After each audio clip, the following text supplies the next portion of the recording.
Hey, good morning, friends. It's Joe. Welcome to my scripture reflection for Sunday, November the 16th. Hope you're doing well on this Sunday morning.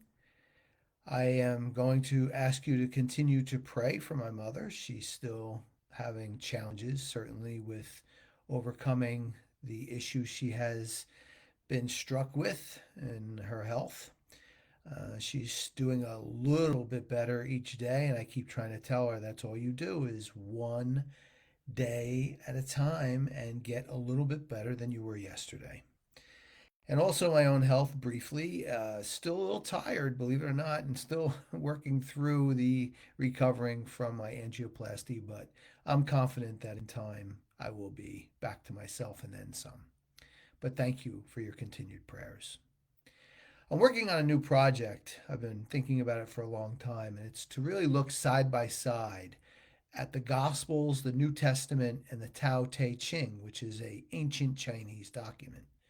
Now, many would say, "Oh, how could you put those side by side?" But when you do, you find out that a lot of the messages are very much the same.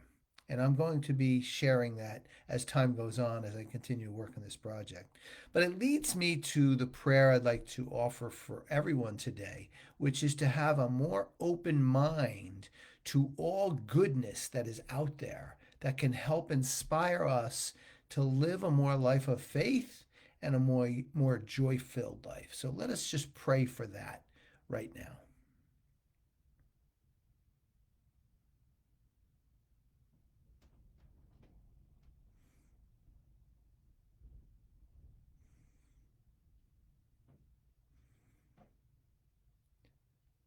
Thank you. With that, I will ask you to quiet your minds and hearts as we prepare to hear today's gospel, which is from St. Luke chapter 21, verses 5 through 19. While some people were speaking about how the temple was adorned with costly stones and votive offerings, Jesus said, "All that you see here, the days will come when there will not be left a stone upon another stone that will not be thrown down." Then they asked him, "Teacher, when will this happen? And what sign will there be for all these things that are about to happen?" He answered, "See that you not be deceived, for many will come in my name, saying, 'I am he,' and the time has come. Do not follow them. When you hear of wars and insurrections, do not be terrified, for such things must happen first. But it will be immediately at the end. Then he said to them, Nation will rise against nation, kingdom against kingdom. There will be powerful earthquakes, famines, and plagues from place to place, and awesome sights and mighty signs will come from the sky. Before all this happens, however, they will seize and persecute you. They will hand you over to the synagogues and to prisons, and they will have you led before kings and governors because of my name. It will lead you to giving testimony. Remember, you are not to prepare your defense beforehand, for I myself shall give you wisdom in speaking.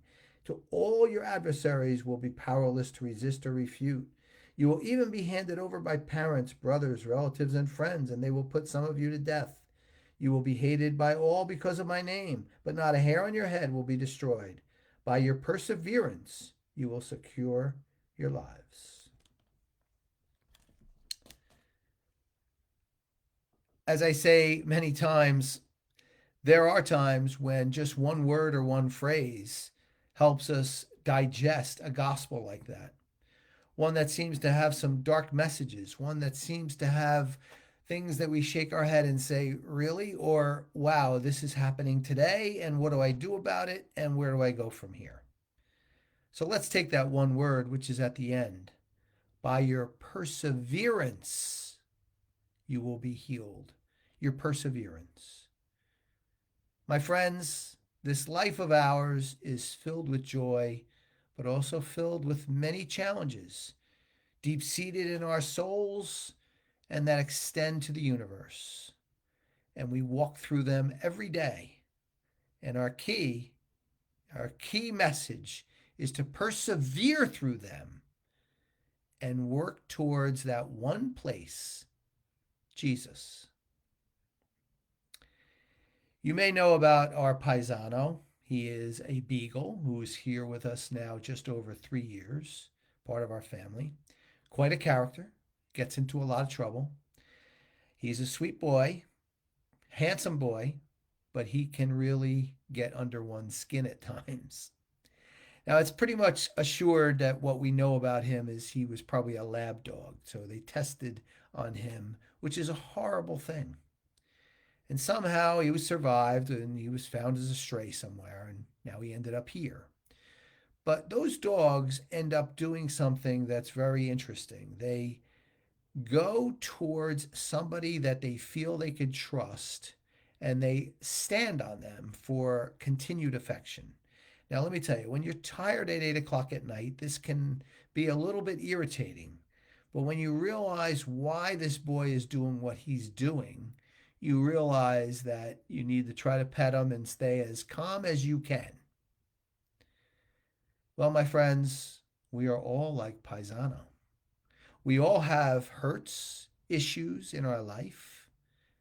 But do we persevere towards that trusted place, which is Jesus? In his case, it's me or my wife or someone else in our house here. But for us, do we persevere like he does to be close to Jesus? Do we?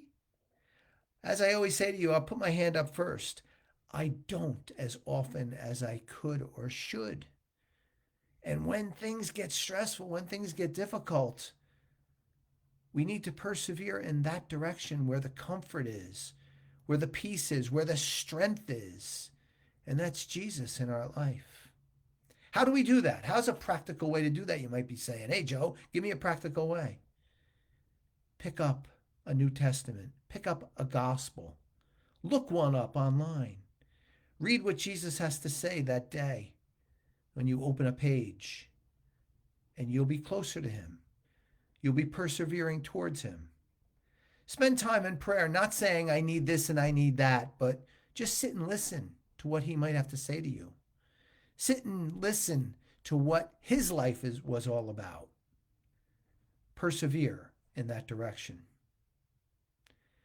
This is the perseverance we need, and we all need it.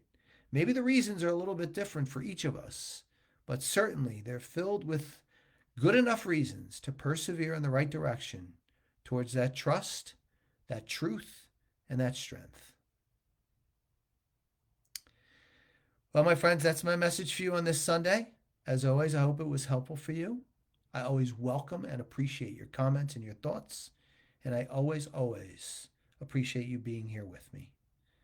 I wish you and your loved ones a very blessed Sunday, and I look forward to seeing you back here on Tuesday with an animal spirituality video. Take good care.